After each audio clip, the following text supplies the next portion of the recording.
जय हिंद विद्यार्थियों। जय हिंद शिक्षा संस्थान भोपाल से मैं प्रदीप मिश्रा। विद्यार्थियों, बहुत सालों के इंतज़ार के बाद अब वो घड़ी आ गई है। शायद इंतज़ार की घड़ियां आपकी पूरी हुई। अभी भी बहुत सारे विद्यार्थियों को इस बात का यकीन नहीं है कि सब इंस्पेक्टर परीक्षा होगी या नहीं होगी। निश्चित रूप से भविष्य के गर्त में छुपा है ये, लेकिन मेरा जितना अनुभव है उस अनुभव के आधार पर मैं कहता हूँ कि परीक्षा 2024 में होनी चाहिए। लगभग 7 साल हो गए। सब इंस्पेक्टर परीक्षा का पिछला नोटिफिकेशन अक्टूबर 2017 में आया था। तब से इंतज़ार करते करते करते करते कितने विद्यार्थी हताश निराश होकर पढ़ाई छोड़ चुके हैं। लेकिन अब प्रश्न उठता है कि क्या 24 में परीक्षा होगी। तो विद्यार्थियों, मैं आज आपको आगामी सब इंस्पेक्टर परीक्षा के बारे में कुछ अपने अनुभव शेयर करना चाहूँगा कि कैसी होगी परीक्षा और क्या संभावना बनेगी। जैसा कि आप सभी जानते हैं कि विधानसभा में हमारे राज्य गृह मंत्री, जो माननीय गृह मंत्री हैं, उन्होंने एक वक्तव्य दिया था कि सब इंस्पेक्टर परीक्षा को आने में देरी इसलिए हो गई क्योंकि हम एक अलग प्रकार से तैयारी कर रहे हैं, जिसमें प्रीलिम्स और मेंस पीएससी के समान ही सब इंस्पेक्टर परीक्षा में भी होगा। क्या होगा, कैसे होगा, क्या सिलेबस होगा, विद्यार्थियों, इसमें थोड़ा सा संशय बना हुआ है। मैं भी ये नहीं कह रहा कि जो मैं बता रहा हूँ आपको वही सत्य है, लेकिन जिस तरह से आप लोगों के पास एक अनुमान है कि इस टाइप से हो सकता है, ऐसा वैसा, ऐसे ही मेरे पास भी कुछ अनुमान है। तो मैं आपको जो बताने जा रहा हूँ, बस आप इतना जान लीजिए कि पुराने पैटर्न को भूल जाइए। मेरा अनुभव है कि जब जब सब इंस्पेक्टर परीक्षा 3-4 साल के ब्रेक के बाद आई है, हमेशा सिलेबस चेंज हुआ है। और इस बार तो 7 साल बाद आ रही है। शायद मध्य प्रदेश के इतिहास में पहले कभी इतना लंबा गैप नहीं हुआ होगा। 7 साल बाद परीक्षा का आना, हमारे माननीय सेंट्रल गवर्नमेंट के गृह मंत्री अमित शाह जी द्वारा ये कहा जाना कि हर राज्य में स्मार्ट पुलिसिंग की आवश्यकता है। तो स्मार्ट पुलिसिंग के लिए पिछले सिलेबस के आधार पर स्मार्ट पुलिसिंग नहीं बनाई जा सकती। सिलेबस में आमूलचूल परिवर्तन होंगे, 100% होंगे। और सिलेबस काफ़ी कुछ पीएससी के इर्द गिर्द घूमेगा। तो कैसा होना चाहिए, क्या होना चाहिए, मैं इसी पर चर्चा कर रहा हूँ। विद्यार्थियों, मेरी इस चर्चा को आप गंभीरता से लेना, क्योंकि मैं जितने अनुमान जो मैं लेकर आया हूँ, परीक्षा उसके इर्द गिर्द ही होनी चाहिए। परीक्षा के लिए सबसे पहला प्रश्न ये होता है कि साहब ओवरेज की एज क्या होगी। तो मैं आपको बता दूं, पिछले नोटिफिकेशन में जनरल के लिए 33 साल हुआ करती थी, और हर बार जो भी परीक्षा आ रही है उसमें 3 साल कोरोना ग्रेस पीरियड दिया जा रहा है। सब इंस्पेक्टर में भी दिया जाएगा। आप मान के चलें 36 साल होगी जनरल के लिए। तो अन्य कास्ट के लिए 5 साल का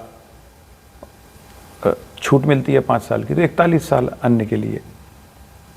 इस प्रकार सब इंस्पेक्टर परीक्षा के लिए ये तो हो गया दायरा एज का। अब अगला प्रश्न उठता है कब संभावित है। तो यहाँ ध्यान रहे, चुनाव के बाद मुझे पूरा यकीन है कि सब इंस्पेक्टर परीक्षा की घोषणा होगी, नोटिफिकेशन आएगा। ये नोटिफिकेशन आपको जून एंड ना सही तो जुलाई में तो देखने को मिल जाएगा, और सितंबर अक्टूबर में प्री होगा, और आगे चलकर जनवरी फरवरी में आपको मेंस देखने को मिलेगा। संभावित है मई के माह में, मई 2025 में इस रिक्रूटमेंट का पूरा कंप्लीट करके और भौरी में ट्रेनिंग की तैयारियां भी शुरू हो जाएंगी। तो पूरा सेशन लगभग साल भर के अंदर खत्म कर लिया जाएगा। अब प्रश्न उठता है कि अगर प्रीलिम्स होना है तो किस प्रकार का होना है। विद्यार्थियों, प्रीलिम्स ठीक वैसे ही होगा जैसे पीएससी प्रीलिम्स होता है। पीएससी प्रीलिम्स में 2 पेपर होते हैं, एक जनरल स्टडी, दूसरा सी सेट। जनरल स्टडी का पेपर और सी सेट 2 पेपर, 100 क्वेश्चन दोनों में।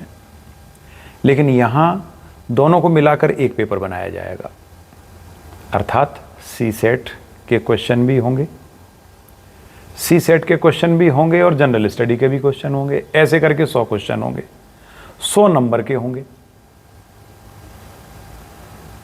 अब प्रश्न उठता है कि इन 100 नंबर के प्रश्न पत्र में कौन कौन से भाग होंगे। वही जैसे पीएससी प्री में होता है। मैं आपको सिंपल बता देता हूं। इसमें आप मान के चलें, हिंदी अंग्रेजी को तो आप भूल ही जाएं। मुझे नहीं लगता हिंदी अंग्रेजी अब जिस स्तर पर आप तैयारी कर रहे हैं आपको उस तैयारी करने की ज़रूरत है। मैं बिल्कुल नहीं मानता और ना आपको करनी चाहिए। हिंदी अंग्रेजी में सिर्फ आपसे वही पूछा जाएगा जो पीएससी के सी सेट में पूछा जाता है, यानी भाषाई बोधगम्यता। अपठित गद्यांश, अनसीन पैसेज टाइप का दे दिया जाता है और उससे प्रश्न बना दिए जाते हैं। बताइए इन 4 में से कौन सा सही है। तो हिंदी अंग्रेजी अधिक से अधिक 10-10 नंबर की होगी और वो भी प्रीलिम्स में होगी। इसके अलावा रीजनिंग एक बड़ा पार्ट अदा करेगी प्रीलिम्स में, ये 20 नंबर तक की हो सकती है। और बाकी आपके subject geography, history, economics, constitution ये रहेंगे। करंट अफेयर्स भी होगा। हाँ, कंप्यूटर का ज्ञान अब हर विद्यार्थी से जरूर अपेक्षा की जाती है, इसलिए कंप्यूटर भी होगा, सामान्य कंप्यूटर ज्ञान। इस तरह से ये 100 नंबर का एक पेपर होगा। यहां एक चीज आपको ध्यान रखनी है, तो क्या मध्य प्रदेश नहीं होगा? विद्यार्थियों, मध्य प्रदेश का वेटेज वैसा ही होगा जैसा पीएससी प्रीलिम्स में होता है। ज्योग्राफी का क्वेश्चन आएगा तो मध्य प्रदेश की ज्योग्राफी जरूर पूछी जाएगी। जहां इंडियन या वर्ल्ड ज्योग्राफी का क्वेश्चन होगा तो एमपी की ज्योग्राफी का क्वेश्चन भी मिलेगा। इसी प्रकार हिस्ट्री हो, इकोनॉमिक्स हो। तो विद्यार्थियों, मैं चर्चा कर रहा था कि एमपी के क्वेश्चन किस तरह से रहेंगे, चाहे हिस्ट्री हो, पॉलिटी, इकोनॉमिक्स, कॉन्स्टिट्यूशन, सभी भागों में एमपी से संबंधित प्रश्न भी पूछे जाएंगे। एमपी को वेटेज मिलेगा, 100% मिलेगा। तो इस प्रकार से प्रीलिम्स में 100 नंबर का पेपर होगा। और चूंकि एनसीसी को विशेष महत्व दिए जाने की बात चल रही है, चूंकि ये फोर्स की बात है, पुलिस फोर्स की, एनसीसी को वेटेज रहेगा। 5% अंक एनसीसी के जरूर दिए जाएंगे। जितने अंक आप प्राप्त करेंगे उसका 5%। फॉर एग्जाम्पल, यदि आपने 80 क्वेश्चन सही किए हैं तो 80 क्वेश्चन का 5% यानी 4, तो आपके नंबर होंगे 84। अब यहाँ एक प्रश्न उठता है कि साहब, क्या ऑनलाइन पेपर होगा या ऑफलाइन होगा? विद्यार्थियों, जैसा कि घोषणा की गई है और अभी तक प्रक्रिया चल रही है, पहले पेपर में भी ये बात आ चुकी है, न्यूज़पेपर में।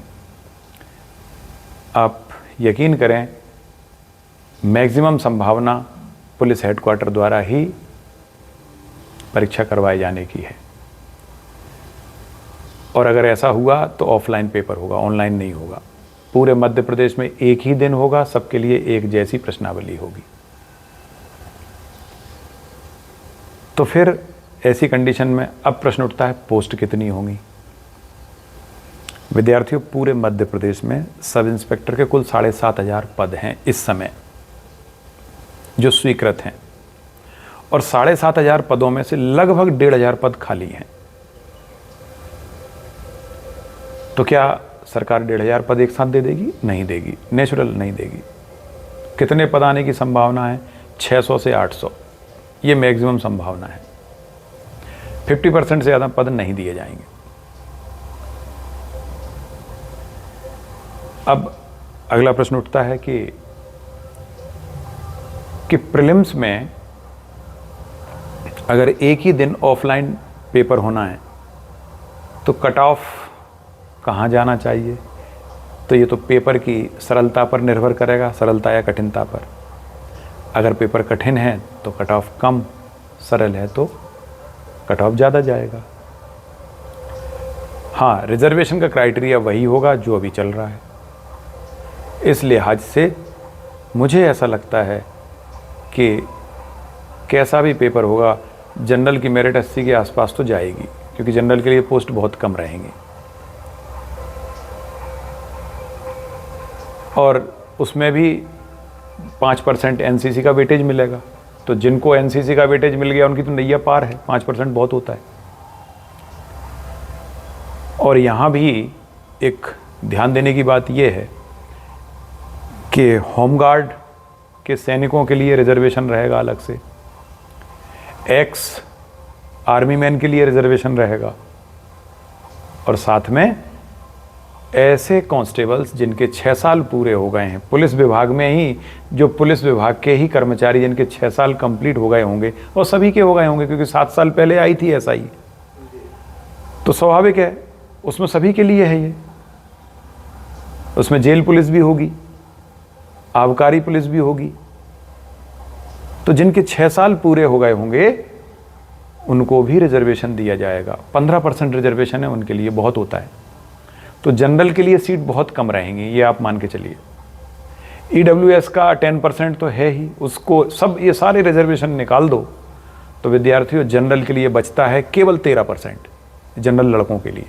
मैं जनरल लड़कियों का भी मैंने रिजर्वेशन निकाल दिया, तो जनरल लड़कियों के लिए केवल 13% है, लड़कों के लिए सर, यानी 100 पोस्ट में से 13 मिलेंगी जनरल लड़कों को। अगर 600 आई तो 13 छक्के 78, 80 से ज़्यादा पद जनरल के नहीं होंगे, मेरिट निश्चित रूप से बहुत ऊपर जाएगी। तो इस प्रकार अब प्रश्न ये उठता है कि अगर मान लीजिए सपोज 600 पद आते हैं, अगर 600 पद आए तो 600 पद में से चयन कितनों का किया जाएगा, कितने गुना लिए जाएंगे? अभी आपने देखा कांस्टेबल भर्ती परीक्षा में 7 गुना चयन किए गए, जबकि हमेशा 5 गुना किए जाते थे, 7 गुना किए गए, क्योंकि कांस्टेबल के पद भी बहुत ज़्यादा होते हैं, 6-7 हज़ार पद हैं, तो 7 गुना होना स्वाभाविक है। 7,000 कुछ पद हैं तो 7 गुना ले लिए गए, लगभग 50,000 पद हो गए। और ऊपर से 13% एक्स्ट्रा भी है, क्योंकि 113% पर रिजल्ट दिया जाता है। 87% तो वो होता है जो क्लियर है, और 13% ओबीसी और 13% जनरल को एक्स्ट्रा लिया जाता है, ताकि दोनों में से जिसके फेवर में माननीय न्यायालय का आदेश आएगा उनको पोस्ट दे दी जाएगी। इसलिए 113% पर चयन होगा, तो यहाँ भी 113 पर होगा। अब प्रश्न उठता है कितने गुना होगा? तो विद्यार्थियों अभी एमपीपीएससी में 15 गुना या 20 गुना लोग लिए जाते हैं, क्योंकि एमपीपीएससी की वैकेंसी होती है 250, 300, अभी तो 110 आई है इस बार, इसलिए वहाँ इतने गुना लिए जाते हैं। एसआई में मुझे नहीं लगता इतने गुना लिए जाएंगे, लेकिन कांस्टेबल के समान क्या 7 गुने लिए जाएंगे? तो मुझे ऐसा लगता है विद्यार्थियों इससे ज़्यादा लिए जाएंगे, लेकिन पीएससी की तुलना में कम लिए जाएंगे। तो आप मान के चलो 10 से 12 गुना संभावना बनती है प्रीलिम्स में। अर्थात यदि 600 पद आए तो 6,000 से 7,000 तक प्रीलिम्स में अभ्यर्थी चयनित होंगे। तो ये जो चयनित हो जाएंगे फिर इनको दूसरी स्टेज से गुजरना होगा। दूसरी स्टेज है मेंस।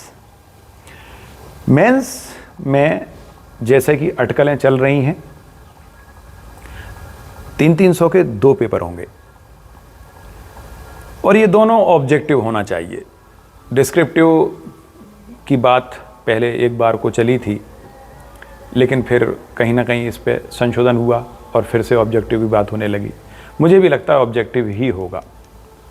100 क्वेश्चन होंगे और ऐसे 2 पेपर होंगे। 100 क्वेश्चन, एक क्वेश्चन 3 नंबर का होगा, तो 100 क्वेश्चन हो गए 300 नंबर के।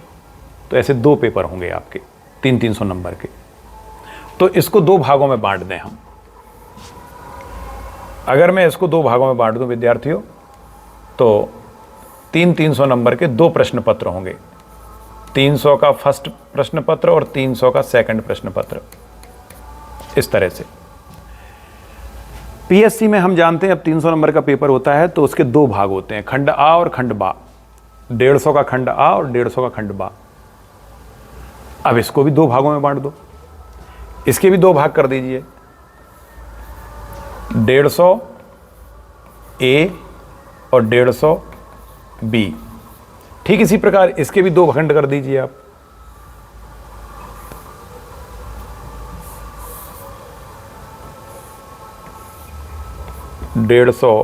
ए 150 बी। ये मेंस का पूरा प्रोग्राम रहना चाहिए। फर्स्ट पेपर में क्या होगा और सेकंड पेपर में क्या होगा, तो देखिए विद्यार्थियों, पहले ही मैंने आपसे कहा फर्स्ट पेपर में भी 100 क्वेश्चन होंगे और सेकंड पेपर में भी 100 क्वेश्चन होंगे। 100 के 100 क्वेश्चन ऑब्जेक्टिव होंगे, लेकिन साधारण ऑब्जेक्टिव नहीं होंगे, क्योंकि एक प्रश्न 3 नंबर का है। ये कूट जैसे होना चाहिए, जैसा कि यूपीएससी में पूछे जाते हैं। कूट अर्थात कूट का मतलब ये हुआ कि आपको 3 स्टेटमेंट दे दिए और 1 2 3, और फिर नीचे ऑब्जेक्टिव में पूछा गया इनमें से कितने कौन से कथन सत्य हैं, तो केवल 1 सत्य है, 1 और 2 सत्य हैं, 1 2 और 3 तीनों सत्य हैं, अथवा इनमें एक भी सत्य नहीं है। ऐसे करके ये इसको बोलते हैं कूट टाइप के प्रश्न। ऐसे ही प्रश्न आने की संभावना है। तो गहराई से अध्ययन करोगे तो आप ज़्यादा अच्छे से निकाल पाओगे। एमपीपीएससी वाले विद्यार्थियों को निश्चित रूप से यहाँ लाभ मिलेगा। 300 के 2 भाग कर दिए, 150 का एक भाग, दूसरा भाग 150 का, यानी 50-50 क्वेश्चन। 50 क्वेश्चन ए भाग में, 50 क्वेश्चन बी भाग में, क्योंकि एक प्रश्न 3 नंबर का है। यहां एक भाग में पूछा जाएगा इतिहास, हिस्ट्री, और दूसरे भाग में होगा संविधान, पॉलिटी। यहां संविधान अकेला नहीं, पूरी पॉलिटी। ये फर्स्ट पेपर होना चाहिए, जैसा कि पीएससी में होता है। ऐसे ही यहां भी आपको ये दोनों चीजें मिलेंगी। इतिहास भी 150 नंबर का, संविधान भी 150 नंबर का। लेकिन ये इतिहास केवल एंशिएंट, मिडाइवल और मॉडर्न तक सीमित नहीं रहेगा। इसमें दूसरी चीजें भी होंगी। इसमें इतिहास में कुछ ऐसी चीजें भी डाली जाएंगी जो, जैसे मध्य प्रदेश का इतिहास है, जैसे मध्य प्रदेश में जनजातीय व्यवस्था है, मध्य प्रदेश की जनसांख्यिकी है, ऐसे टॉपिक भी कुछ इसमें डाले जा सकते हैं। और इसी तरह से संविधान में भी जो संवैधानिक पार्ट है वो तो रहेगा ही, साथ में कुछ अंतर्राष्ट्रीय संस्थाओं द्वारा लिए जाने वाले निर्णय वो इसमें शामिल होंगे। इसमें आपकी गरीबी, भुखमरी, बेरोजगारी, जो कि इकोनॉमिक्स से रिलेटेड कुछ पार्ट होते हैं, वो भी इसमें शामिल हो सकते हैं। कुल मिला के इन दोनों का वेटेज बहुत ज़्यादा है। अगर हम यहाँ बात करें तो यहाँ 2 पार्ट हैं, 1 और 2 पार्ट। तो एक पार्ट में पूरा का पूरा गणित है, मतलब 150 नंबर का गणित है। विद्यार्थियों, प्रीलिम्स में मैक्सिमम रीजनिंग की संभावना है और मेंस में मैथ्स की संभावना है।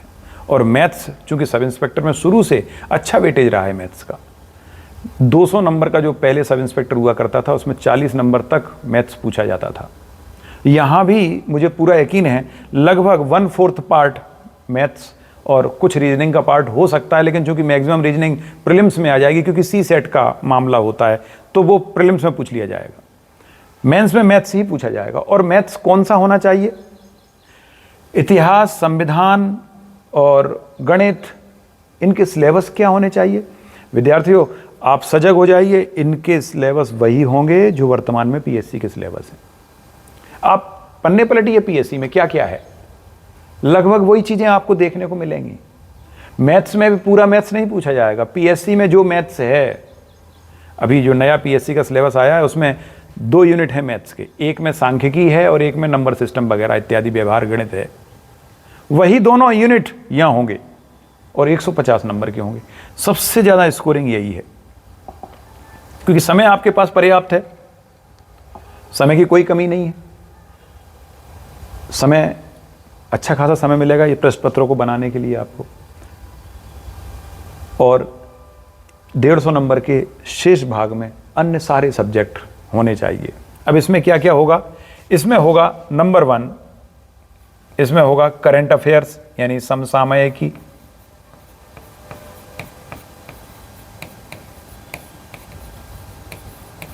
Current affairs. नंबर 2 अर्थव्यवस्था, इकोनॉमिक्स।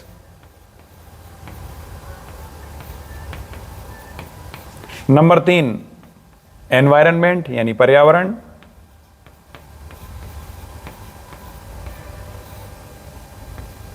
नंबर 4 प्रौद्योगिकी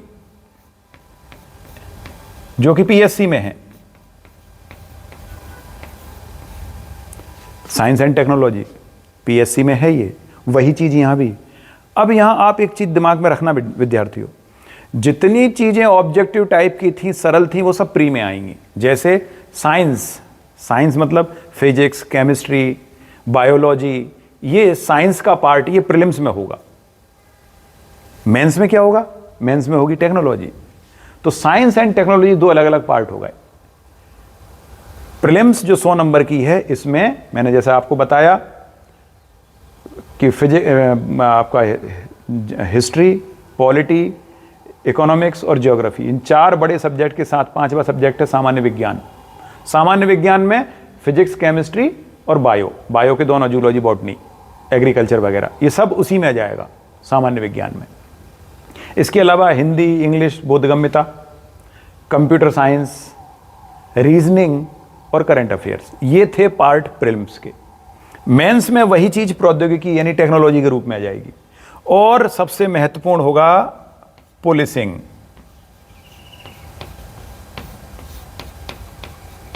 क्योंकि पुलिस का पेपर आप देने जा रहे हो तो स्वाभाविक है पुलिसिंग तो रहेगा ही। अब प्रश्न उठता है क्या पुलिसिंग में सीआरपीसी, आईपीसी, एविडेंस एक्ट ये पूछा जाएगा?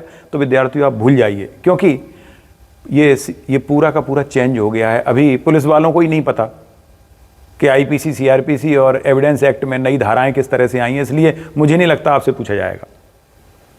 तो फिर पुलिसिंग में क्या आएगा? कोरोना से जस्ट पहले जो सिलेबस हुआ करता था पीएससी का, उसमें एक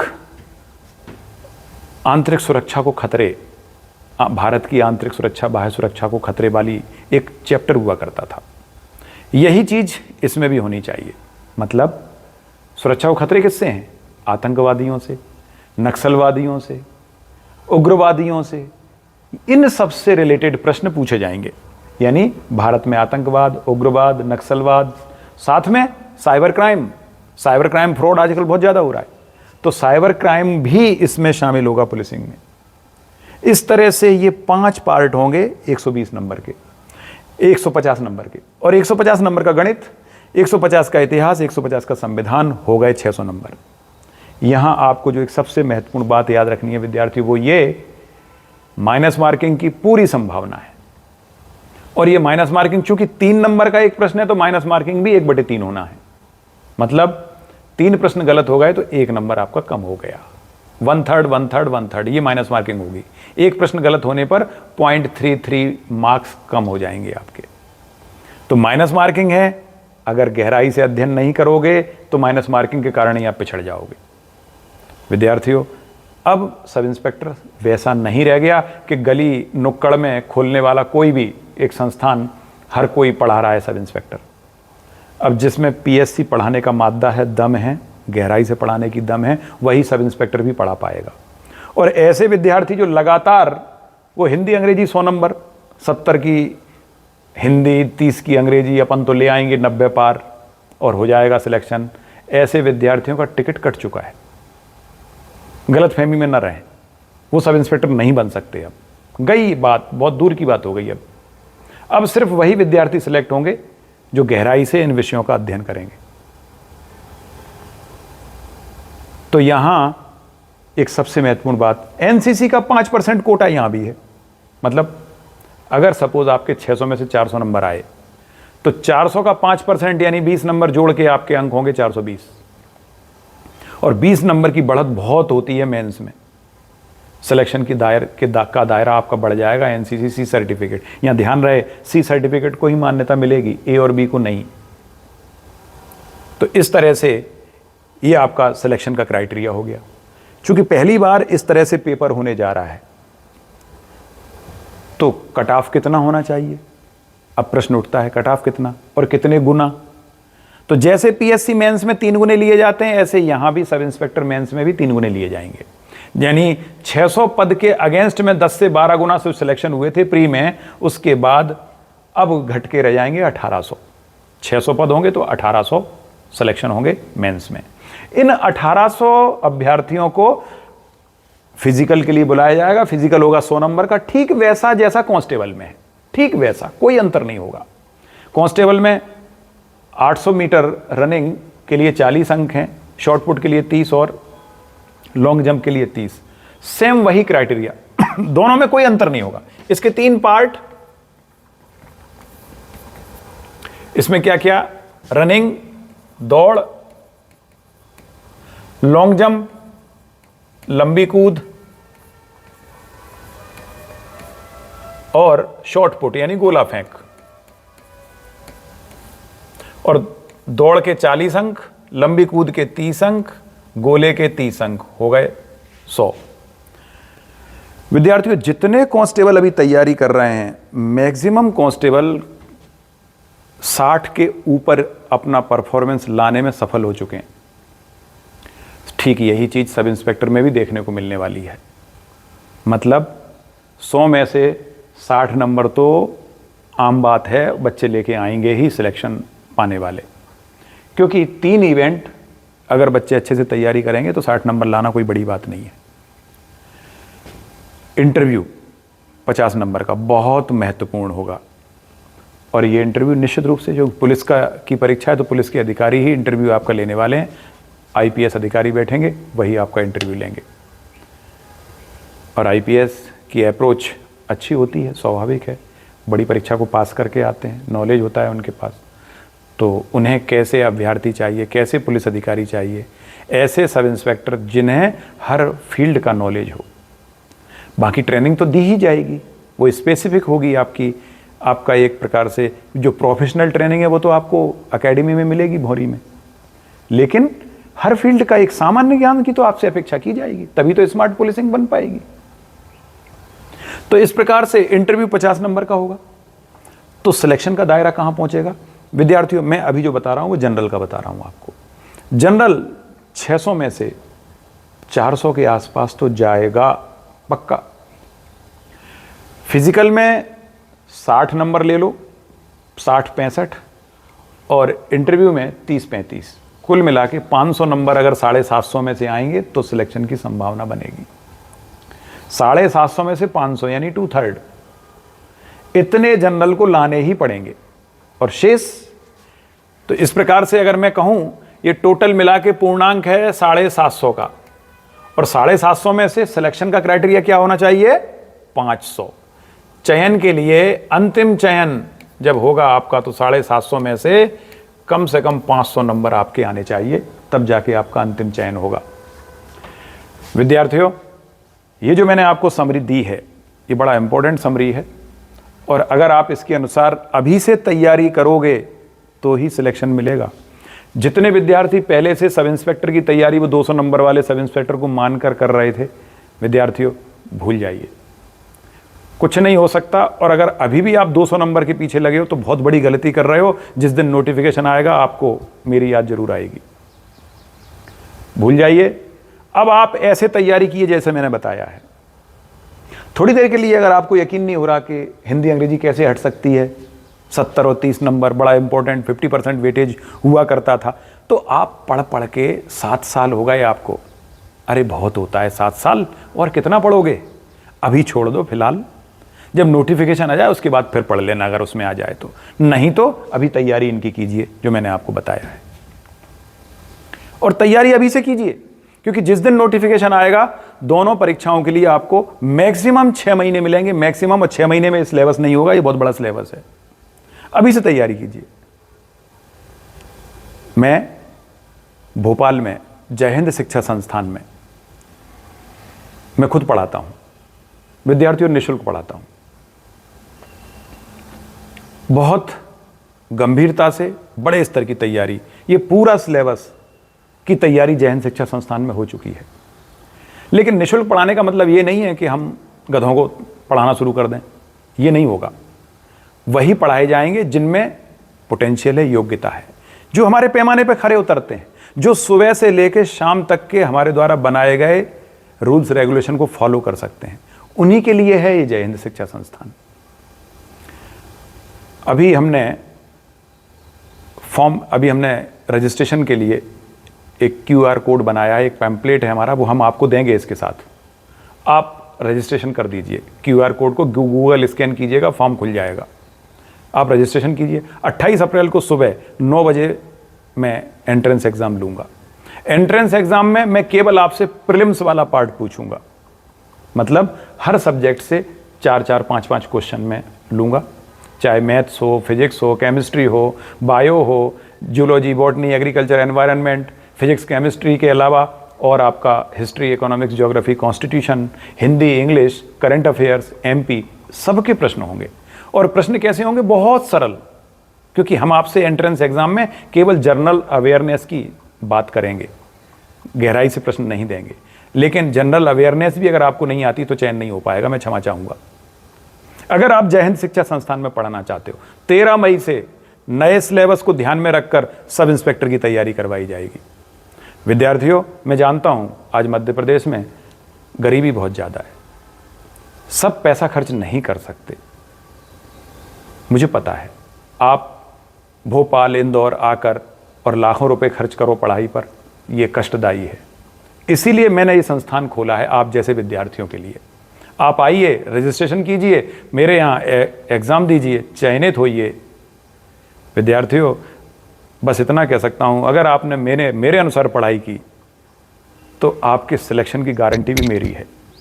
पढ़ाई मेरे अनुसार करनी होगी। मैंने 8 महीने का पूरा सिलेबस तैयार किया है, इस पूरे सिलेबस को 8 महीने के लिए तैयार किया है। उसके साथ साथ फिजिकल की तैयारी भी आपको कराई जाएगी पहले दिन से ही, यहीं पर कवर्ड कैंपस में। जय हिंद शिक्षा संस्थान के पास 3.25 एकड़ का कवर्ड कैंपस है। यहीं बच्चों को फिजिकली प्रिपेयर्ड किया जाएगा, यहीं आपके रहने खाने की भी व्यवस्था है। बस आपको उसके लिए क्या करना है, एक नॉमिनल फी देनी है। जैसा कि आप जानते हो आज की महंगाई में एक विद्यार्थी कितना खर्च करेगा, तीनों टाइम उसको भोजन मिले। विद्यार्थियों, कैसा भी भोजन आप लो, कैसा भी, तीनों टाइम यानी सुबह चाय, नाश्ता, लंच, डिनर, 150 रुपये तो खर्च करोगे ना। 4500 रुपये तो केवल खाने पे खर्च हो जाएंगे आपके। इसके बाद फिर रहना, फिर जिम, लाइब्रेरी, फिजिकल एक्टिविटी, और हर चीज़ के लिए इधर से उधर भागोगे तो आप कन्वेंस पर खर्च भी करोगे। ये सारी चीज़ें जय हिंद शिक्षा संस्थान में आपको 6000 से भी कम पैसे में उपलब्ध कराई जाएंगी। मतलब आपकी सारी व्यवस्थाएं यहीं होंगी, रहने खाने की व्यवस्था, पूरा आवासीय है जय हिंद शिक्षा संस्थान। लगभग आपका खर्च आएगा साल भर का 70,000 रुपये। एजुकेशन यानी तैयारी पूरी तरह से निःशुल्क है, कोचिंग का कोई आपसे 1 रुपया नहीं लिया जाएगा। हम यहाँ पूरी तैयारी के साथ आपको हर चीज़ देंगे, लेकिन जितनी चीज़ें आपको मिलेंगी ये मिलेंगी योग्य विद्यार्थियों को। हम हॉस्टल भी आपको प्रोवाइड करा रहे हैं, सब कुछ दे रहे हैं, अच्छी से अच्छी तैयारी आपकी करवाएंगे, लेकिन योग्यता आपके अंदर होनी चाहिए। एबव एवरेज बच्चा ही सेलेक्ट होगा। मेरे पास 42 सीट लड़कियों की हैं और 42 लड़कों के लिए हैं। 84 सीट मैंने रखी हैं सुरक्षित अपने हॉस्टल में। अन्य विद्यार्थी फिर बाहर रहकर ही यहाँ अंदर एंट्री ले पाएंगे। इंटरव्यू की तैयारी भी पुलिस के ही अधिकारियों द्वारा मैं और मेरे साथ रहने वाले अन्य पुलिस अधिकारियों द्वारा ही आपको इसी संस्थान में इंटरव्यू की तैयारी करवाई जाएगी, इसी संस्थान में फिजिकल की तैयारी करवाई जाएगी। एक भी चीज के लिए आपको बाहर नहीं जाना होगा, मैं सारी सुविधाएं यहीं दूंगा। आप मुझसे डायरेक्ट संपर्क कर सकते हो, मेरा नंबर स्क्रीन पर चलेगा। आप मुझसे जो सवाल हो आपके मन में पूछिए। विद्यार्थियों, ये मेरा शायद इस सेशन का अंतिम इंटरव्यू होगा आपके लिए। अन्यथा मेरा जय हिंद शिक्षा संस्थान चैनल है, उस पर मैं कुछ कुछ अपने वीडियो डालता रहता हूँ। लेकिन ये इंटरव्यू शायद है कि इसके बाद मेरा इंटरव्यू न मिले, क्योंकि अब मुझे सिर्फ डेडिकेटेड बच्चे चाहिए जिन पर मैं जी तोड़ मेहनत करूं और बच्चे मुझसे एक कदम आगे निकलें मेहनत करने में। विद्यार्थियों, आप विश्वास करें, चयन होगा आपका। इस संस्थान में आपसे जो भी रहने खाने का नॉमिनल खर्च लिया जाएगा, वो भी सिर्फ इसलिए है कि इतना खर्च कोई दूसरा नहीं उठा सकता, मैं भी नहीं उठा सकता। हाँ, मैं आपको पढ़ा सकता हूँ, दूसरे टीचर्स में बुलाऊंगा जो आपको पढ़ाएंगे, अकेला मैं नहीं, और भी टीचर आएंगे, उनका खर्च मैं उठा लूंगा, लेकिन रहने खाने का खर्च आपको उठाना होगा। सब कुछ दूंगा। एक बार जय हिंद शिक्षा संस्थान में परीक्षा देकर यहां रहकर देखिए। मैं एक प्रॉमिस और आपसे करता हूं। कई बार बच्चों को ये लगता है कि हम कई बहुत गांव देहात के बच्चे होते हैं, उनके लिए छोटी सी फीस ही बहुत बड़ी फीस होती है। कोई बात नहीं, आप 15-20 दिन, 1 महीने रह के यहां देख लेना। अगर आपको ऐसा लगता है कि आपको नहीं जम रहा, आप अपनी फीस वापस ले जा सकते हो,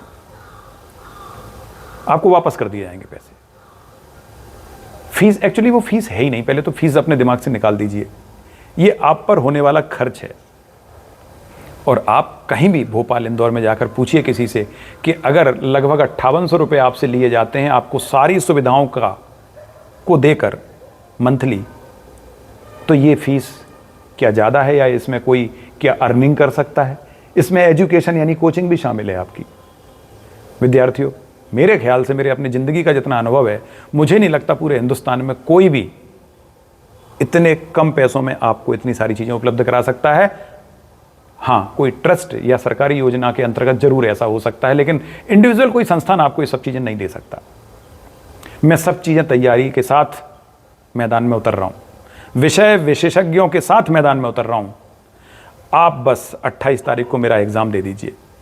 जैसा मैंने कहा, मैं पंपलेट एक जारी कर रहा हूँ साथ में, उसमें नीचे QR कोड है, गूगल स्कैन कीजिए, फॉर्म खुलेगा, 1-2 मिनट का फॉर्म है, भर दीजिए। और सिर्फ 100 रुपये रजिस्ट्रेशन फ़ी है।